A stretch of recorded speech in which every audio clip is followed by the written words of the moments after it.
Today on Keep Classical Weird, the latest in our Not Dead Composers series, Kirsten Volness had a relatively easy revelation that put her on the path to composition. I enjoyed the time I spent playing around with music on my computer or on the piano more than I did hating myself in the practice room for never being good enough kind of thing. Yep. So that was a pretty easy transition too, to decide that I'd rather be a composer.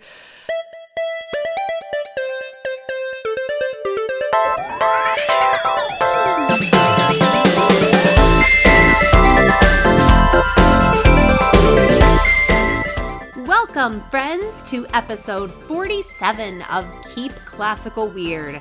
I am your host, Casey Bozell, and today we're talking with Not Dead composer Kirsten Volness. Kirsten's music is really remarkable.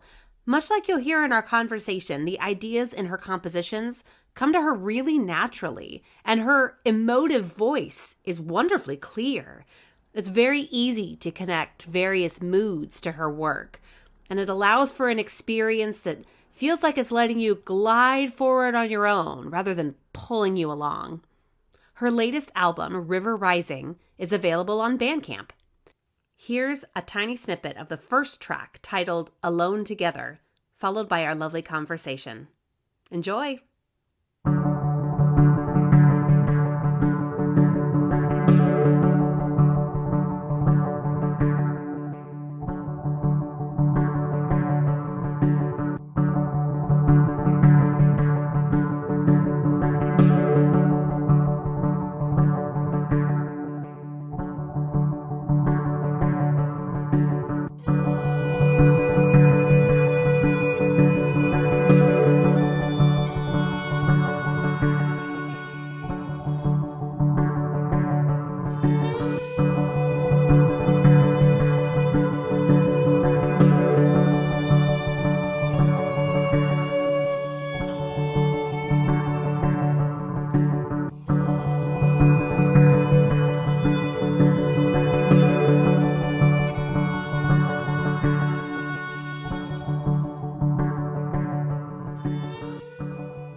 I grew up in rural Minnesota, and my parents had an upright piano in the house. It's actually behind me right now.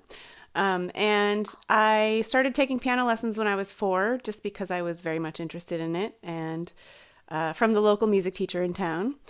And from there, I played in middle school band, alto and tenor saxophone, and started playing in drumline. So I learned a bit about percussion, and actually taught my high school drumline for a little while.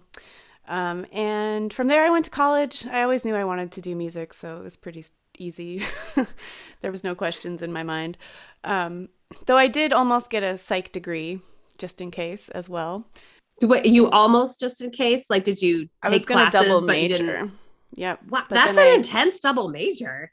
Yeah, but I actually started college in the junior year of my high school because they had a really great post-secondary program in Minnesota.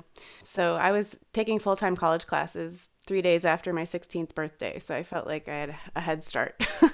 That's very cool. It didn't end up working out as such, but that's okay.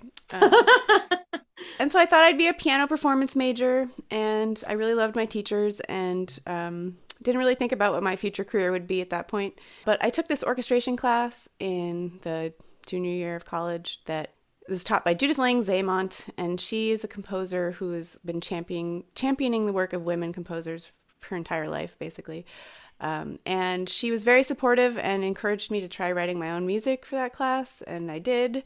And that changed everything because I found that I enjoyed the time I spent playing around with music on my computer or on the piano more than I did hating myself in the practice room for never being good enough kind of thing. Yep. So that was a pretty easy transition too, to decide that I'd rather be a composer. So I applied to literally the 2 graduate schools my friend told me were good, which was the University of Michigan and New England Conservatory. And somehow they allowed me to get the master's degree at Michigan. They let me in. I mean, I sent them like 3 scores with no recordings and a Post-it note that said, "I'm new to this. I don't really know what else to send you. Wow. Please give me a chance," right? So yeah. Yeah. And I mean, that changed the opportunities I had from there on, I guess. And so I did my master's and doctorate at Michigan in composition and kept playing piano for myself more than anything. Would play my own pieces sometimes. And then when I met some folks who were starting an ensemble in New York called Hotel Elephant, they asked me to play in their band. So I became a performer again after avoiding it for quite some time because I thought I should focus on composition. Wow. It sounds like you got to composition then later than some other, composers that I've interviewed who are like, I can remember when I was 3 and I made my first composition on the piano and it was 3 notes, but it was really fun. But it sounds like did you attempt at all to write your own music in any way before your teacher encouraged you in college? I mean, I did a little bit of overdubbing on my tape recorder as a kid, just making stuff up. Nice. Played my Casio keyboard in the basement, that kind of thing. Excellent. But I was usually just picking out songs by ear more than composing. And my dad always encouraged me to do it, but I was resistant. I think I was more interested in creative writing actually as a teenager and in early college. So there was more poetry coming out of me than music, but I think it translated, all the things I learned about writing poetry definitely helped me write music later. So I was going to say that seems like that would be kind of a good bridge between definitely. where you were, as a kid and then where you are now. That's so cool. So then you may be able to remember your very first composition. Yes. First. Can you tell us about it? I think it was a piece for string orchestra, and I'm very much into, I don't know, I guess I was into minor keys, that kind of sound, and kind of video game music is how I would describe it. It was very playful, but also kind of creepy and dark, in terms of the timbres I was using and the low strings. And so I guess that would be the first composition I can claim. Amazing. Did it have a name? Did it have a title? What was it called? I think it might have been acluophobia, which is fear of the dark. I don't know if I'm Oh, saying it right. cool. So there's I my love it. psychology connection too. I was going to say that's, and from what I hear, both composers and conductors especially like to be very broad in their interest in their learning because everything seems to kind of inform their main focus, everything else that they can learn and grab from the world. That's something that you identify with too? 100%. That's actually what I love about being an artist is that I can go down a deep dive being excited about, theoretical physics or about, usually it's a scientific sort of thing, or sometimes it'll be historical content, stories from the past that I'm excited about. That's exactly why I love being a composer because it's not just about the music at all. It's about starting conversations and exploring different ideas and finding ways to express them in a different medium. That's wonderful. And I want to continue down that road, but I have to take a sidetrack and ask what video game music you were inspired by. Oh, it would have been like Atari and Commodore 64 sort of stuff. There you go. Journey.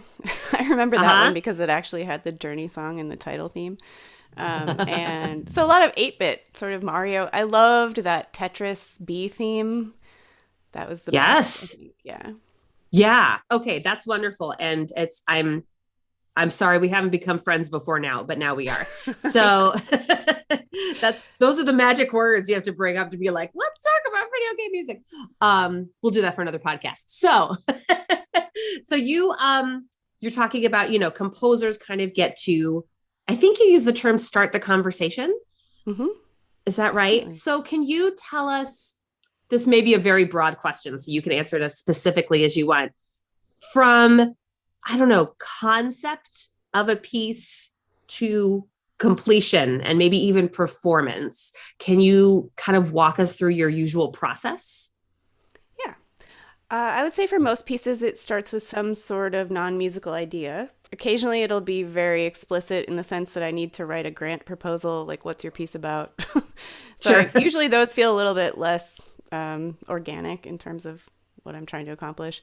Sometimes, like, for instance, one piece was sort of triggered by me looking into a bush full of sparrows that were very cold in winter, and just like the way they were sort of shivering, the gesture of that gave me a musical idea that started the piece. A lot of times it's related to movement and energy, that kind of a thing. But Could be more like more specific things like events. River Rising, the title track from my album, was inspired by the video that I saw of the tsunami in Japan, completely wiping out a community. And I didn't sign up for that. I just sort of turned on the news and it happened.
A lot of it is just things that I find myself reacting to in in an important way.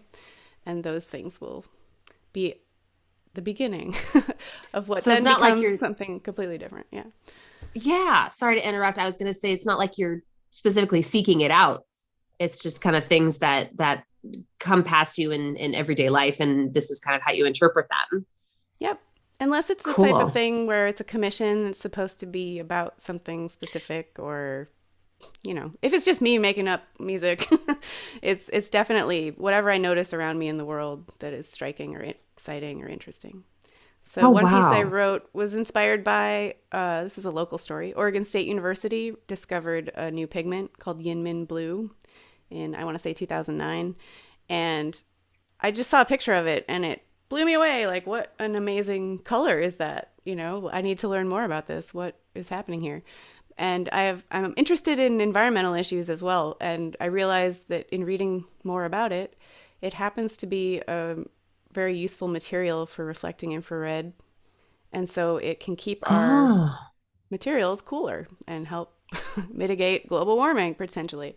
And it's neat to find little connections like that between all of my various interests. So yeah. Oh, that's amazing. Okay, so the spark hits you, your inspiration hits you, either the Yinmin blue, which I have to look up. That's awesome.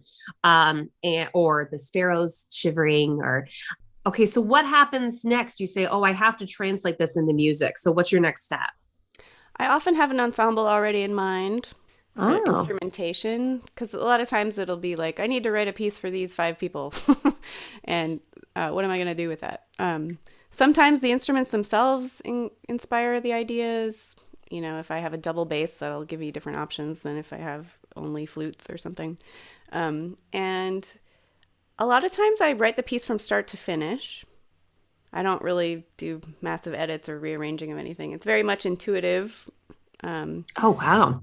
and so I'll usually start with a melody or a textural idea, like a piece that I wrote recently starts with just some rolling on a vibraphone. So it's more of an atmospheric approach. And from there, it just sort of builds itself and I fight with it along the way. Sorry.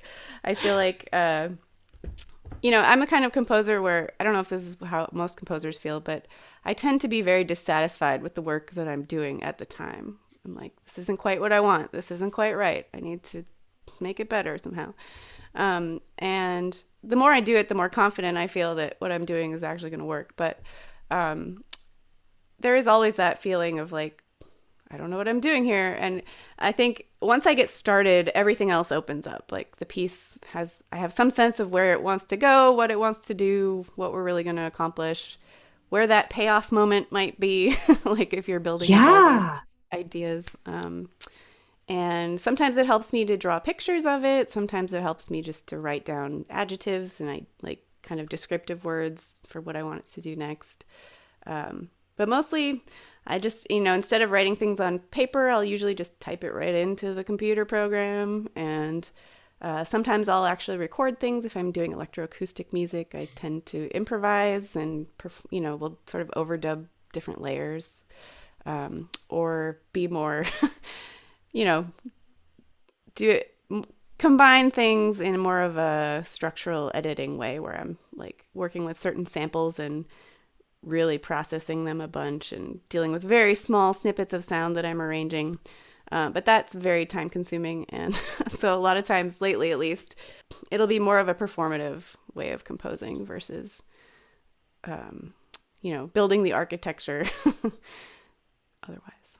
Wow. Yeah, that sounds like I mean, it's interesting. I find there's a lot of parallels when I'm learning a piece where as I'm learning it, I'm like, oh my gosh, I don't sound like I want to sound. Like, what am I doing wrong? Yep. I don't like it. Let's change it. So that, hating yourself in the practice room, there's still a little bit of that. Yeah. Definitely. So then once it's okay, so you've got it, that it's beginning to end, you've got your whole arc of the piece. And then when you're collaborating with whoever's performing your piece, which sounds like sometimes it's you, mm-hmm. right? Most of the time it's not. Most of the time it's not. Okay. So when you're performing with people and collaborating with them about your piece, does it end up getting changed as you hear it from the performers? Or is it just like, oh yeah, that's actually my final product and finally it's come to life?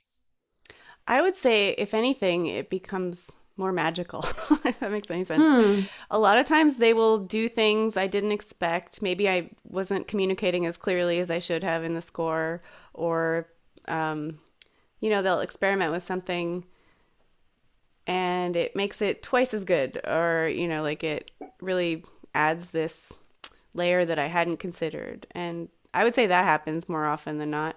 There are occasionally times where something just doesn't work and I have to fix it. But most of those times I will ask the performer ahead of time, like, is this going to do what I think it's going to do on your instrument? And then there's always balance issues you might need to consider when you actually hear them playing together in a room. But I would say all in all, I gain more from their interpretive, like the layer of interpretation they bring to the collaboration makes it really exciting, like way better than what I imagined in my head. What are your favorite instruments or ensembles or voices? Who do you like to compose for? Well, I really like writing songs because I feel like they write themselves in a lot of ways. The structure's already there and the sentiment, and I just sort of have to illuminate it and play around with it. I like writing for mezzo-soprano, I think, because that is my vocal range, and I feel like I can embody it a little bit better as I'm writing it than, for instance, a baritone or something. I really love bass clarinet, like sort of smooth, low sounds. I guess that's why I played tenor saxophone and not the other ones. But I also really appreciate the colors that percussionists can make. Like they're almost like electronic music where you can create any sound you want. So I really love working with percussion too. That's very cool. Yeah, it's percussionists always have like a compositional aspect themselves when they're presented with a score where it's asking them to do something, and they have a lot of what will make this sound and a lot of experimentation. I feel like there's a lot of parallels between percussion and composition there. Yeah. This has been a tough question for a lot of people. Can you name the favorite thing you've ever composed? Yes. 100%. Yay! It is hard to choose between your children or whatever, but I would say the most powerful piece I feel like I've ever had the honor of composing was a song. I work with a group called Tenderloin Opera Company that is a houseless advocacy group that does music and theater. This was actually, it's in Providence, Rhode Island, where I used to live. So for the past 10 years, I've been working with this group. And we do writing exercises once a week, and whoever shows up, shows up. It's right before a community meal, and we have a core group of participants, but also, anybody could wander in and take part. So one day, I don't even remember what year this was, probably like 2014 or something. A woman named Diamond came to our meeting, and she had just lost her friend, who they found hanging in a tree in one of the local cemeteries. And the word on the street was that it was a homicide, but the police Oh, wow. were not investigating it as such. They just somehow decided it was a suicide. So her name was Wendy Tallow. And so that day in that meeting, Diamond wrote a letter to Wendy about, just telling her she loves her and all these things about her last minutes together. And it's an incredible song. I don't know. I feel like it was hard for me in some ways because I really wanted to do it justice, but at the same time, it's all right there. And the way that we sing these things is all as a group, wrong and strong, like there are harmony parts and other things that we attempt, and it's not a matter of whether it's perfect or not. It's about telling the stories. So That's great. And what a great community way of collaboration and getting people, because I assume these are people of all different skill levels and all different, sounds like from very different walks of life. Yep. But they're all coming together for a similar purpose. Yep. To advocate for folks who need a shelter and affordable housing and all of that. What other Not Dead composers should we be listening to right now? Well, I'm going to go through a list that's maybe names you haven't heard of, because I know y'all have heard of John Luther Adams, etc. The famous people don't need my help. So I would say that I've been listening to a lot of, things I think you should listen to. Anthony R. Green is a really interesting composer who grew up in Providence and lives in the Netherlands now.